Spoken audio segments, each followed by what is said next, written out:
G'day. You have tuned into Orange Coin Baptism, a podcast where I discuss Bitcoin with no coiners and find out what is outside the echo chamber. Alright, g'day. How you going? Good. Okay, so I'm obviously calling you MA today Yeah. because don't want to be giving out any names or anything like that today. Yeah. It's fine. Alright, so I just got a few basic questions. Just want to start with that simple stuff so we know that you're a no coiner, etc. Yeah. So first off, do you have any Bitcoin? No. Good. That classifies as no coiner. Good. Okay, second question. Do you remember the first time you ever heard about it? Did you hear it from me or did you hear it prior? I most likely heard it from you first. Really? Yeah. Okay. Yeah. All right. So I'm sort of a lever there. Yeah. Damn. I don't know a whole lot about it. Okay. I've just heard the mention of it in conversations that we've had. Okay. Yeah. Good. Yeah. All right. Well, I guess one of the simple questions is, do you think I'm crazy? No, I don't know enough about it to determine whether or not you're crazy. Good. Yeah. Because I'm obviously one of those nutcases, eh? Yeah. I think most of us all consider ourselves nutcases. We just talk about this sort of stuff and everyone just shuts us up. Yeah. So anyway, okay. So, I mean, what do you think Bitcoin is? Is there any way that you think you can explain it from the perspective of having no knowledge? Yeah, I mean, admittedly, I don't know much about it at all whatsoever. My knowledge is very limited. Well, on the subject. give me your best explanation of what you think it is. My best estimation of what I think it is would be that it is a method of trading currency, which is online. Trading. So it's not, so Okay. it's not actual. The idea of it is not actual money changing hands. Okay, so you wouldn't consider it a money then? I guess I wouldn't. From what you've heard. Yeah, I guess I wouldn't consider it actual money. No. Okay.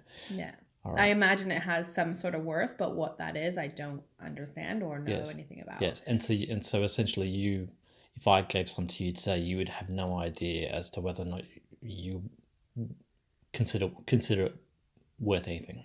Yeah, I think I wouldn't understand the value of it. Okay. Yeah. Okay. All right. Yeah. Okay, so if we flip to 20, 30 years down the track, do you think it'll ever be something where someone can pass X amount of Bitcoin onto someone else and they consider that something where they give you groceries back, I think that's bread? highly possible. Sure, yeah. Okay. All right. So what else do you think you know about what Bitcoin actually is? Okay. Well, I guess that What have you heard? honestly, What have you heard on the news? That's an interesting question. What have you heard on the news? I really have not absorbed any of it. I Okay. guess my question is, how do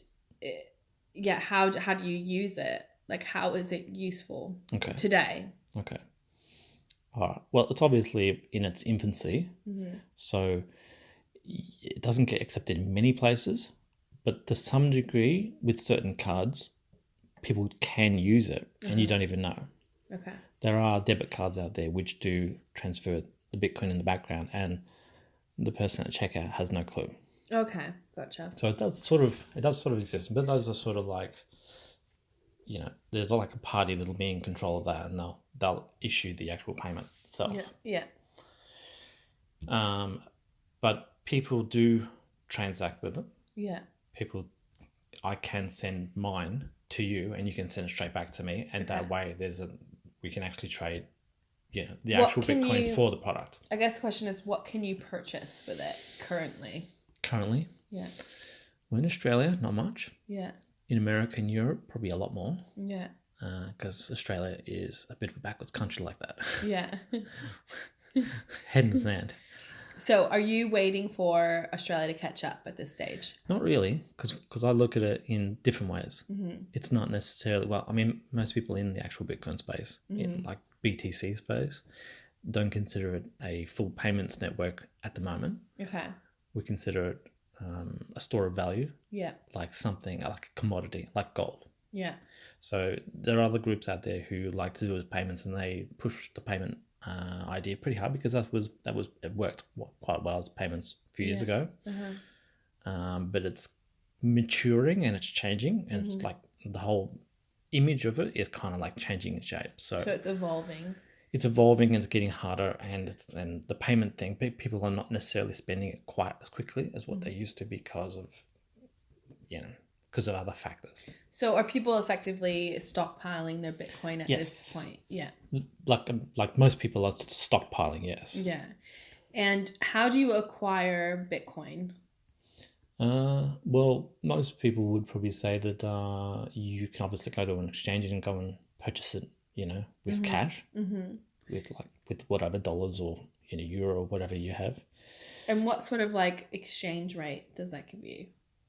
Exchange rate. Yeah, well, like it's the it's dollar. market based. Market based. At the moment, I don't know what I think the American version is about $7,200 per Bitcoin, and the Aussie version just pipped over about 10,500 as of today. Okay. So that's obviously we're obviously behind America with the values there. Yeah. But they so to buy one full unit Yeah. costs about seven and a half odd grand. Okay. Yeah. So yes. Yeah. Does that raise any questions for you? That I suppose I still don't understand, like, why would I or why should I purchase Bitcoin? Well, it is a personal preference, and it all depends on your I guess your fundamentals internally. You have to know about what the technology means and what it offers, and what it means for in 50 years. Because if you don't understand that, then you're just better off just using your credit card and having no clue and just rolling through life, just paying, just tapping your card. But if you don't understand what Bitcoin is, then yes, you're not going to have a clue. But once you actually understand what it means, you might get a light bulb moment. So part of the value of Bitcoin Yes. in purchasing it, and part of the value that is like sort of weighed there, is the projection of in the future it may become something more valuable. Is that part of it? Yeah. Well, yes, but also from the fact that to some degree the best way to explain it to someone who hasn't used it before is it is possibly highly likely that it could be the next evolution of the way money is thought about. Because I mean, if you think about how we've evolved through the internet from the 80s, we just simply traded in coins and notes. And we had that big, we used to put the credit card in the actual machine. You got paper, carbon paper. That's right. We used to have to stick it through, and that would imprint something on paper. And then we now go to just cards where we swipe with the magnetic strip, and then we go to the to the chip and we tap, and then now we've got like Apple Pay and Google Pay, right? And they're using the same function as what your cards is. They just logged your expiry date and your card number into Google Play or Apple Play, Apple Pay, sorry. But see, Bitcoin is 100% internet native. It doesn't exist in real form. It exists purely on the internet as it's like a ghost, sort of just revolving around the planet, and no one can physically touch it, but it's always there. Okay. And so that's like a next evolution. I mean, if you thought about the problem that they had at eBay, where they didn't quite know how to transact money to be able to purchase their goods when they were auctioning it, and then PayPal came out and said, we're going to produce a middleman where you would sign up with PayPal, you would give them your banking details, and then the banking details of your buyer or the seller on the opposite end would sign up with PayPal too. And so you'd pay PayPal, and PayPal would pay that person. It was a middleman. It kept it in between, but that can now be bypassed because Bitcoin is effectively an internet-based currency where the money goes from you straight to me, just through the telephone lines. So are you using your Bitcoin at the moment as an investment? Well, at the beginning, I thought, yeah, certainly investment, but at the moment, it kind of flips on you eventually. Eventually, it doesn't necessarily become an investment, but more of a hedge against global powers. Because the global powers, they're run by old white men who are writing up documents, writing rules, and they are in charge of like multi-billion-dollar stacks of money, and no one votes for them. They do what they want, and they only answer to themselves. So do you feel like Bitcoin is safe from that type of monopoly? Yes. Okay. Yeah. It is a system within itself. Yeah. There's like a boundary between it and the rest of the chaotic world that is world's politics.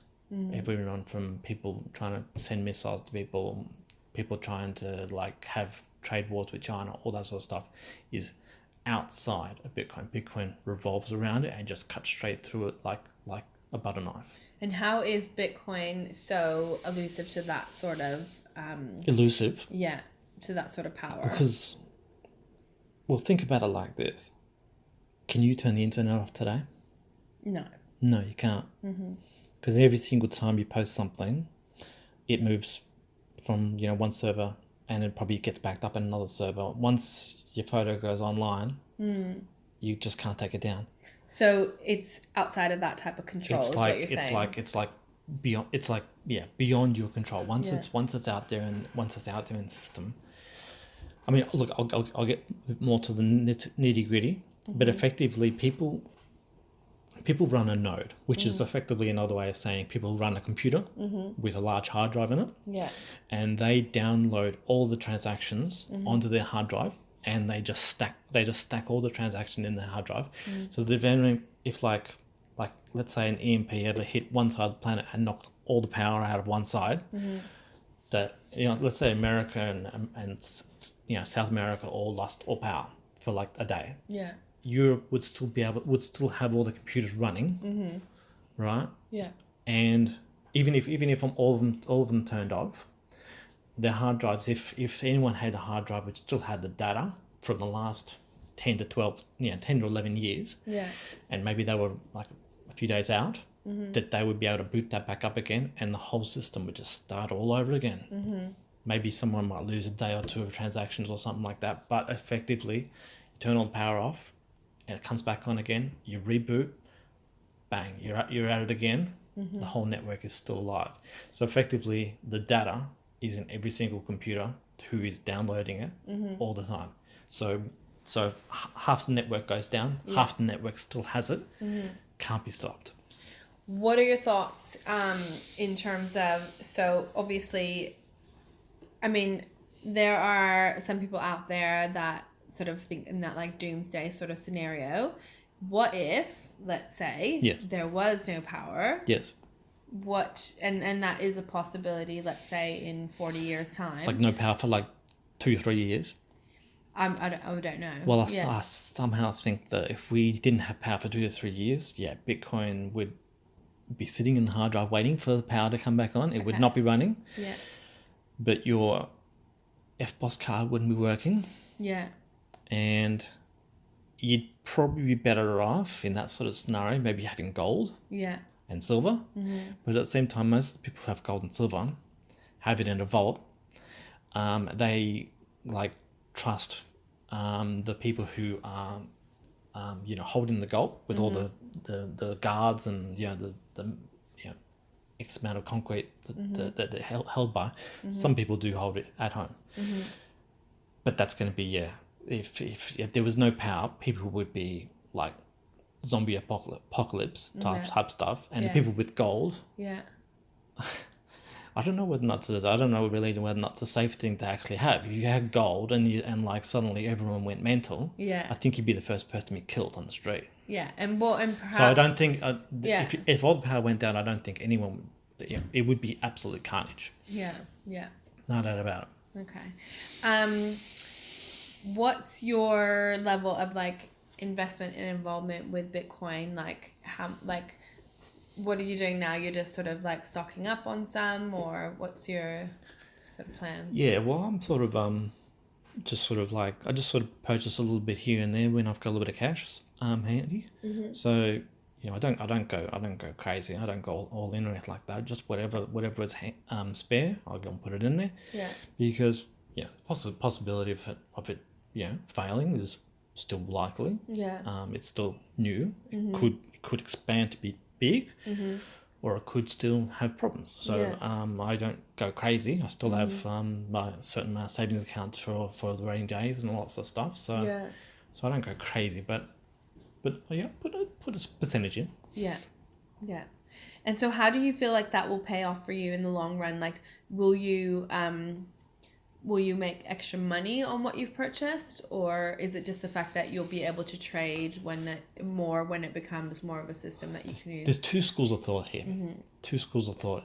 Some people go out there and buy it so they can get more dollars. I'm a bit more restrained, and I'm thinking more longer term.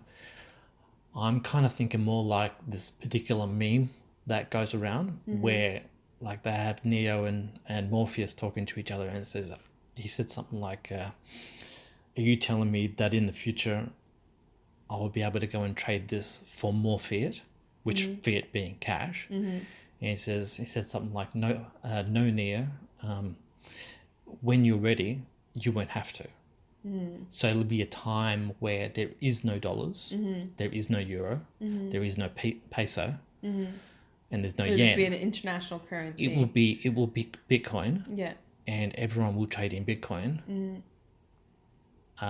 Or at least Bitcoin will be the granddaddy of the central bank money that will filter down to the general public in some other form. So I'm not really thinking about it like to go out there and cash in on more Aussie dollars. No, I'm holding it just for a time when potentially, if it ever does fully succeed, that it will become the medium for transacting. Yeah. So I'll be, in 10, 20 years, I'll be the one who will be, tapping with my phone, yada, yada, yada. So it will be the primary payments, and it's not to go and get more dollars back, because it's possible the dollar could implode. Yeah. That's a possibility. Yeah. But we don't know. Okay. We don't know. It may still be around, but Yeah. but I'm looking for a time when we move from, we've moved from a gold period to a dollar period. Yeah. We moved to a pound period. Australia was in pounds. Yeah. And we moved to dollars. Yeah. And this is internet money. So this could be the next phase. the next phase where no dollars exist, no pound exists. It's just only going to be internet money from then on. Yeah. Do you know what I mean? Yeah, that makes sense. Now you said that one Bitcoin is equal to 7,500 Australian dollars. Is that correct? US dollars. US dollars. Yeah, it's about 10,000 Australian. So how do you break that down in terms of if you were purchasing something, if one Bitcoin was that amount? Yeah. Well, it does divide into 8 decimal places. Oh, okay. And even further when you go into a Lightning network. Okay. So the last denomination is called a Satoshi, which is sort of the first name of the person who created it. Yeah. So people talk in sats when they talk in micron amounts. Yeah.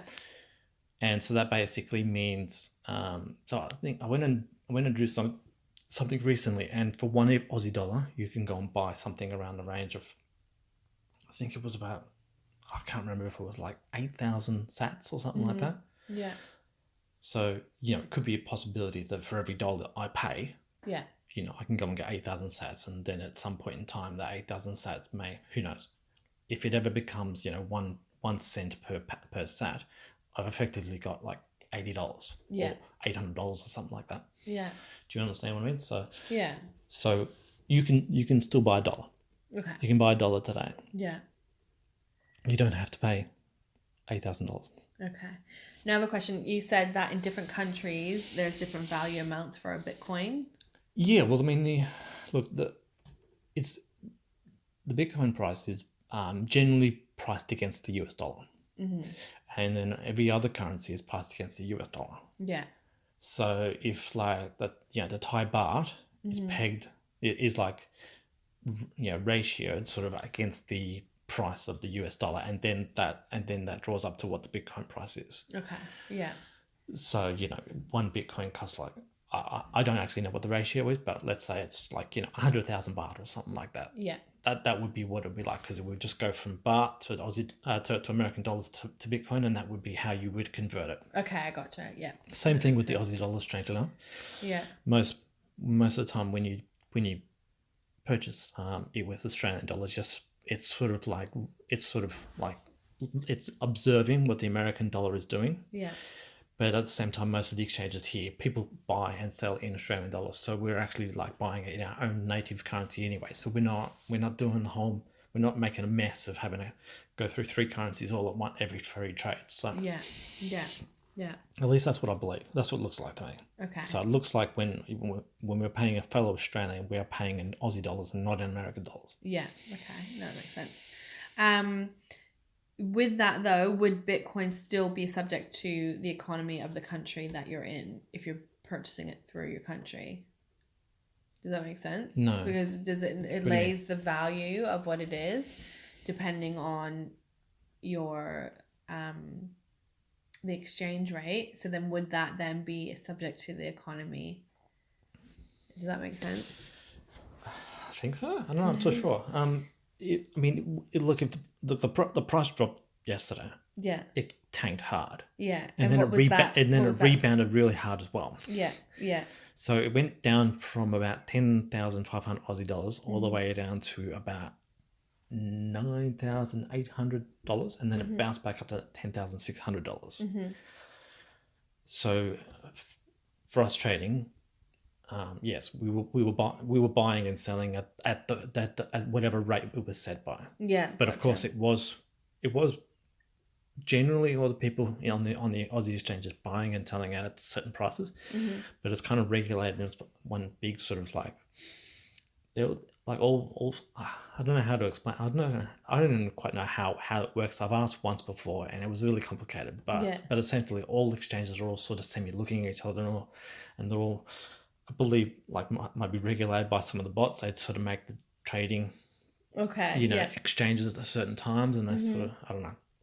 I don't quite know how the American dollar changes the Aussie dollar, but it just does apparently. Yeah. When America drops, Australia drops at the same time, and it just happens. So I would personally like someone to explain it, but I've tried to ask before, and it's a little complicated. Okay. Yeah. It sounded something to do with bots knowing what America was doing and reading the news like crazy, and just trading as per that price. Okay. So complicated, but yeah. Okay. All right. That it's all integrated somehow. Yeah. All right. Cool. Did you have any other questions for me?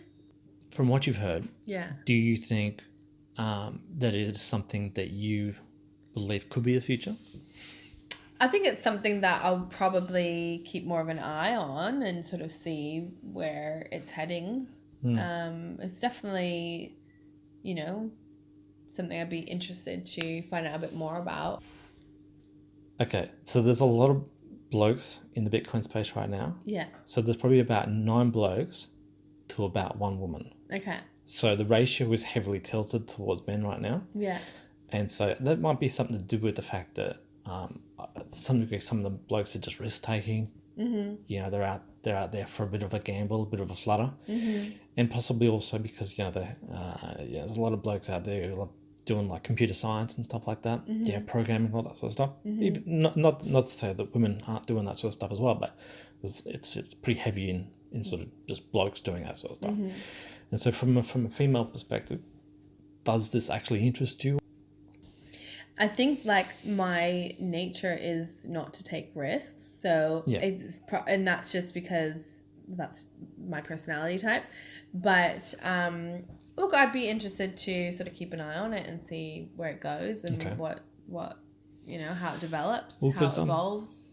Well, because there's a lot of talk in the space that usually what we do is we go out there and we do what traders call dollar cost averaging. And so when you dollar cost average, it basically means, if you go and buy $20 this week and $20 next week, then, have you really taken a risk? You know what I mean? It's the cost of like, you know, a good bottle of wine.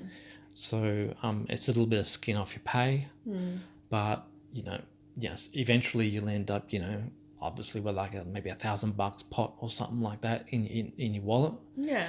But does it really mean that you've taken much of a risk? Yes and no, not really. Yeah. It could be $1,000 you'll never see again, Yeah. or it could be $1,000 that pays off down the future. Give it to your kids. Yeah. Your kids go nuts on it. You know what I mean? Because it's look. I'll be honest. I got in because obviously, yeah, it was interesting. It went up and all that sort of stuff. But at the same time, you know, after I really got sunk into it, I thought this is, you know, there's a lot of promise here. And if anything, I want to make sure that I have enough, you know, for my son. And if I have any other kids in the future at all, be with them for them too. Because I think that by the time it's established, they're going to know back and front. Yeah. Where, you know, you and I, we're going to be talking with people and they're not really going to understand it. But our kids are just going to pick up their phone and they're just going to go bang and it's going to happen. Yeah. They won't even think. Yeah. Because I mean, I've seen my kid, you know, pick up Netflix and he just flicks it. He just changes his channel. He changes the volume and like he's only just turned 4. Yeah. So in a few So years, become like second nature. it will become second nature. I mean, I'll put it to you this way. Yeah. I'll put it this way. There's a saying that some people say, your kids, my kids, right?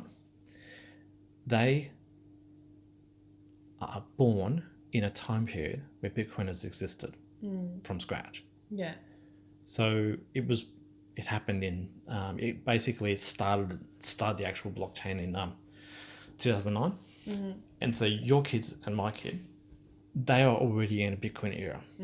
It's already happened. Yeah. So it's kind of like I was trying to talk to one of my mates before, and I said, you know, the Apple I or the Apple II computer or something like that. I think it came out somewhere in the mid '80s or something like that, and I can't recall if I'd have to check the year. I don't know, but effectively, the time that we were kids, yeah, they'd already started the original PCs. Yeah. I mean, it was a box with a keyboard and a whole lot of circuit boards, but effectively, by the time we were born, Yeah. the PC age had already begun. Yeah. And that's the same for our kids. Yeah. For our kids right now, Bitcoin has already started. Yeah. It's already it's like a rampant train right now. You know, quickly doing whatever it does, and just taking over certain areas and causing ripples in the economy. Yeah. And these kids, you know, they don't really want to think much further than what they're watching on their cartoons. But realistically, they're going to, by the time they're 18, it's going to be probably something that they already start to use. Yeah. So when I buy a little bit for me. You know, I buy to educate myself too, because I practice with it and I figure out, and a problem, like I troubleshoot, you know, and I talk to some people sometimes. But effectively, it's for them. Yeah. It's for the kids. Yeah. So whether that's, you know, 50% of how much I get, or if that's going to be 80% of how much I get, whatever, it doesn't. It's, I mean, I could hold a lot of it back and wait till they you know earn their position, I guess, and then hand it over, and that might teach them a bit of discipline perhaps, but at the same time, realistically, this is for the future. Yeah. It's not really for our time, because at the moment we're all just tapping our cards. Yeah. I mean, some people have gone full Bitcoin, and they basically do all their payments on it these days. But I mean, in Australia, it's probably a little bit harder. We probably need another 5 or so more years until we're the same sort of rate Yeah. of like sort of a shop acceptance as what like your America and Canada probably are, and maybe even, you know, like England and France and stuff. But we're getting there. But I think I'd struggle to go full Bitcoin Right now. around the shops around here. Yeah. You know, in the city of Melbourne, I mean, there probably is a card out there, but at the moment, I'm just practicing, I'm learning, all that sort of stuff. So I don't really want to go out there and get a card and just simply just splurge it all on some, pack of gum. Purchasing. Why? Yeah. I just don't want to go out there and spend it right now, but I want to practice, I want to learn, I want to understand more. So. Okay. All right. Well, thank you so much, Vinsuala, for discussing this with me and teaching me a bit more about Bitcoin. Okay. So thank you. All right. And shall I set you up with the wallet? Let's do that. Yeah, we'll just chuck it on. We'll chuck it on your phone. We'll get you to secure your figures. Yeah. And might post it online. Okay. All right. Thanks.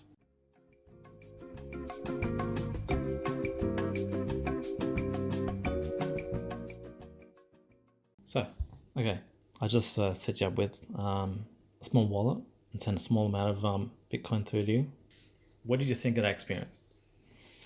It was a pretty quick experience. Mm-hmm. It was a bit involved, but it was different to setting up other things that I'm used to. Yeah, but you certainly didn't like having to write those words out, did you? No. But the question. But it's kind of interesting, and it feels like you're doing something that's a bit different. Yeah. I mean, I liken it to, if you went down to the bank and you went and opened up an account, you'd have to give your name, your birth date, your ID, 100 points of things. So realistically, what's quicker? Exactly. It's what far is quicker? Yeah. You can set that up for your kids. Yeah. You can't, unless you go into Commonwealth Bank and you get them a Dolmart account or something like that. They may or may not get it. They have to get your approval. Yeah. So, any other thoughts? What do you think about I can see why people are drawn to it, because it feels like it's within your control and you're not having to do all these checks and balances. You can just set things up for yourself, and it feels a bit exciting. Really? So I guess that's why, people get a bit excited about it, get drawn to it. Yeah, well, certainly when you do it on your phone and you've done it at 9 o'clock at night, yeah, it certainly does feel like there's no one you had to speak to do it apart from me. Yeah, correct. If you were by yourself and you knew what you were doing, you could set that up at midnight, no worries. Yeah, and just get to work. Any thoughts on the user experience from that? It was pretty straightforward. Mm-hmm.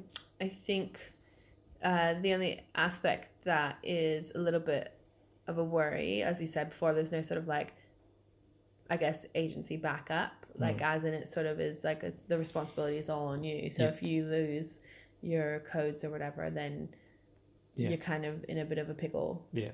You got it really makes you think harder and harder and harder. Yeah. Yeah.